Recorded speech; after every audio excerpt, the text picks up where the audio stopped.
So last time we talked, I had walked you through how Robert E. Lee had invaded the North and how that led to the bloodiest day in American history, the Battle of Antietam, and how Lincoln used that victory, kind of a victory, to issue the Emancipation Proclamation and to change what the war was about. That the war was now not just going to be about putting the Union together, but also um, attacking slavery, which is something he has as a personal goal, but he hasn't been able to accomplish up to this point because of political limitations. But after Antietam, we've got the Emancipation Proclamation, but that doesn't make the war better for the Union. What you're looking at there is the rundown. Robert E. Lee has beaten George McClellan at the 7 days. We didn't talk about that, but that was why McClellan had gotten let go the first time. Lincoln had put John Pope in charge of the troops in the East, and he had gotten destroyed. Suppressed was the word that Lee used at Second Manassas or Second Bull Run.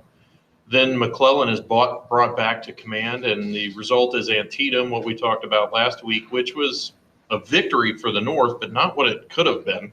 You know, McClellan, remember, has Lee's battle plans and doesn't act aggressively on them, and then lets Lee get away after the battle is over and talks about how that was good news that the Southern Army was no longer in Northern territory. But Lincoln is just so frustrated with McClellan, and McClellan's nothing but excuses about how he was outnumbered and everything, even though that's never true. It makes a number of excuses why he was unable to do more, and Lincoln is so frustrated and done with him that he fires McClellan and replaces him with Ambrose Burnside. I don't have Ambrose Burnside's name on the slide, but he's not hard to find. Sideburns are named after him. That's Ambrose Burnside there.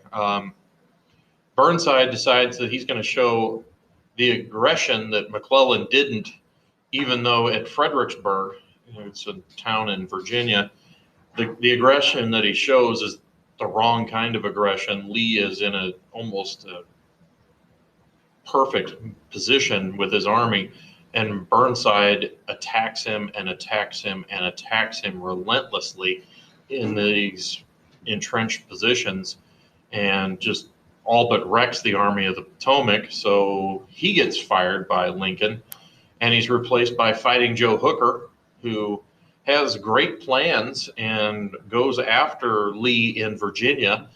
But right at the crucial moment, he can't pull the trigger and attack Lee, and Lee turns the tables on him and smashes his army at Chancellorsville. The only downside for the victory of Lee at Chancellorsville is that it doesn't cost him the life of Stonewall Jackson. Stonewall Jackson is accidentally killed by his own soldiers as he was trying to do some night scouting.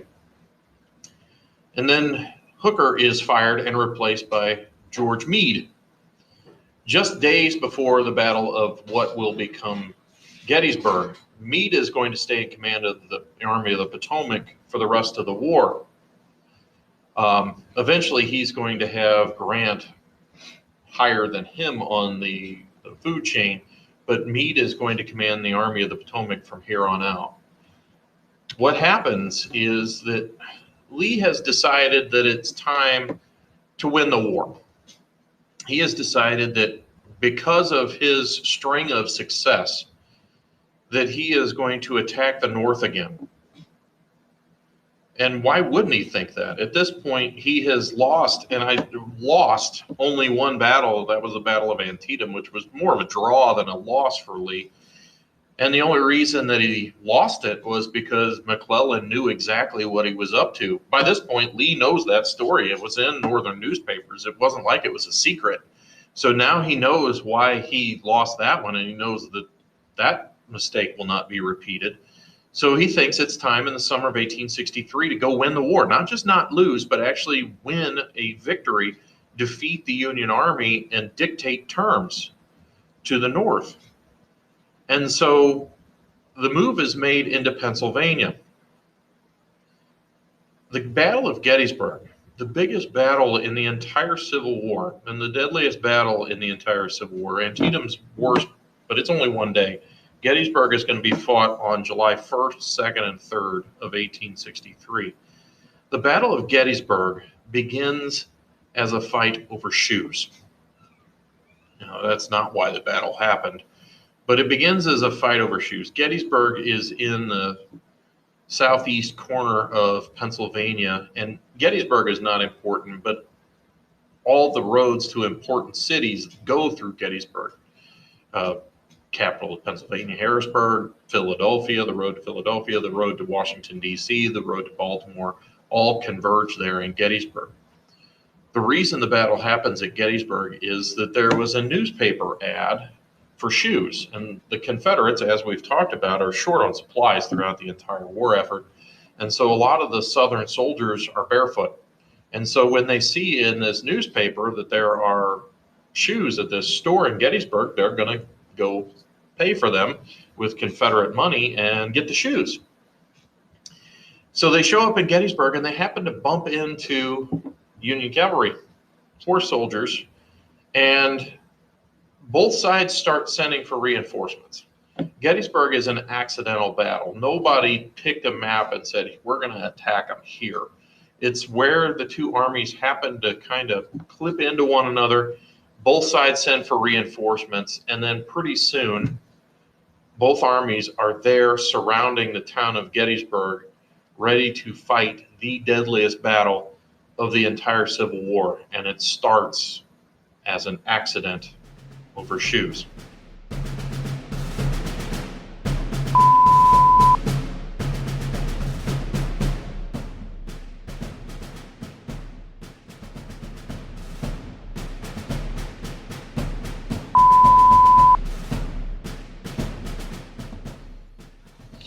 So let's break down this biggest of all Civil War battles. It is the deadliest battle of the Civil War.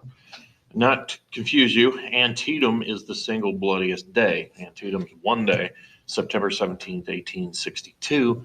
Gettysburg lasts 3 days, July 1st, 2nd, and 3rd, 1863. This is the high water mark of the Confederacy. This is the closest they get to victory. And then they get even worse news on July 4th. So those first 4 days of July are it for the Confederacy. So let's talk about what happened there. Remember, this thing starts as an accidental battle. Lee is planning on invading the North. He's going to go up there and he's going to wreak havoc, capture the capital, capture New York City, Philadelphia, Harrisburg, Pennsylvania, the capital of Pennsylvania. Whatever, he's going to go up there and he's going to try and force their hand and try and wreck their army, win the war. Not lose it, but win. So it's this accidental battle that starts, and this is just as a editorial side note here. Lee finds it a lot more difficult to win when he's on the other people's ground, just like he didn't have to deal with when he's fighting on his own ground, where everybody around is helping him out and giving him information. The reverse is true here at Gettysburg. He has no idea what's going on. So he makes some really poor decisions, as it turns out. So let's look at this. If you look there on the 1st of July, Lee hits that northern end of the fishhook. Gettysburg's all set up backwards. Let's talk about that for a second too. Lee had invaded the North, but the Union Army doesn't try and keep him from going north. They don't get out in front of him and try and keep him from progressing north. They decide that they're going to stay in between Lee's army, the Army of Northern Virginia, and Washington, D.C., which means that the Union Army is actually staying south of his army. They're staying between his army and Baltimore and Philadelphia and D.C. And so that means they're to the southern side of it. So when they come in contact with one another, you have this reverse situation where you've got the Southern Army coming in from the north and the Northern Army coming in from the south. And so the blue line there is the Union Army, and you see that fishhook kind of shape to it. People that have studied Gettysburg over the years always talk about the fishhook. So the blue line's the fishhook. And so Lee hits the bar bend on July 1st up there at Culp's Hill and Cemetery Hill, coming out of the town of Gettysburg, and drives the Union Army through the town of Gettysburg. And where they hit these high spots, these hills on the south side of Gettysburg. So on July 1st, it's a lot of Confederate victory. They're driving the Union Army, and Lee has put a lot of pressure on that northern end. On the 2nd of July, Lee decides that he's going to hit the southern end. And he's trying to figure this out. He doesn't quite know if he's facing the whole Union Army, if he, what's going on. So Lee is trying to force the issue here. Remember, he's trying to win the war, but he's kind of flying blind. And so he hits one end of the line one day and figures, well, if they reinforce that end, I'll go and hit the other end. So on July 2nd, they attack the southern end, kind of the eye of the fishhook down there. And it's not literally an eye, you don't see a circle, but the bottom of the fishhook there. And they almost win. So the Confederates have had a huge amount of success on July 1st. They drove the Union Army through Gettysburg, and it seemed like they were right there, about ready to break the northern lines. And then on the second day, they again almost turn the Union Army, and they're trying to roll it up from the south there. So the Confederate Army gets really close on July 1st and July 2nd.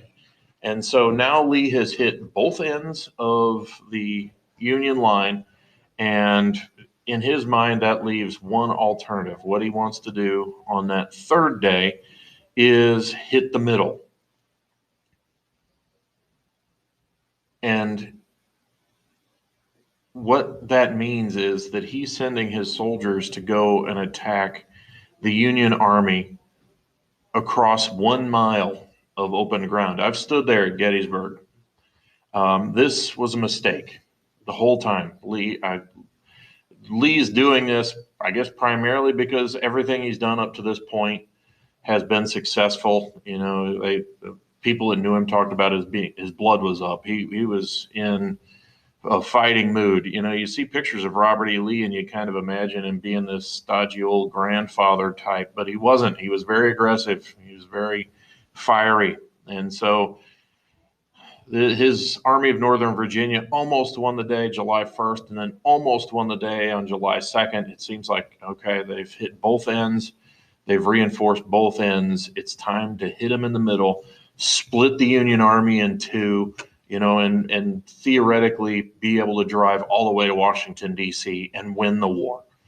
So that's got to be what's climbing through Robert E. Lee's mind when he decides on that third day that they are going to attack right in the middle of this line. And that means that his army, the 12 to 13,000 men that he sends to go and attack the middle of the Union line. If you look at that picture, they are basically tasked. There's a group of trees out there. It's like everybody meet at those trees. That's a mile of open ground between where his soldiers start out and where they're headed. And pretty much the entire Union Army can see him coming and has guns on them the whole way. This is known in history as Pickett's Charge because the general in charge is George Pickett. He's part of James Longstreet's corps. Again, those names probably don't mean a whole lot to you right now, but they will in just a few minutes when you watch this video. So Pickett is tasked to lead this charge. Pickett's excited. He's hadn't had a chance to make much of a name for himself. A lot of these guys are looking to cover themselves in glory. And Pickett realizes this could be the day that they win the war. So why wouldn't he want to lead the charge? This is, an opportunity of all opportunities. So this is going to result in a huge defeat for Robert E. Lee. The end result, when it's over, Lee goes out to meet his soldiers, this high water mark of the Confederacy, the closest they came to victory, the shattered remnants of Pickett's division as they come back. And reportedly, Lee meets Pickett as they're retreating, and he tells Pickett, you need to get your division ready for a counterattack. Obviously the Union knows they won this round. They might try and follow it up by coming and attacking the Confederates. So Lee tells Pickett, get your division ready. And Pickett looks at him right in the eye and says, General Lee, I don't have a division anymore. They're dead on the field.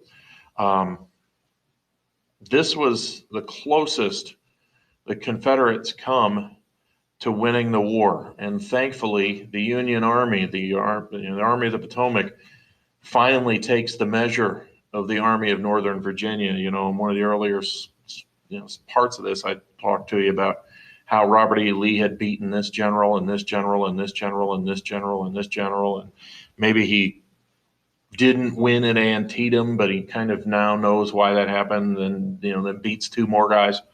Robert E. Lee's finally lost.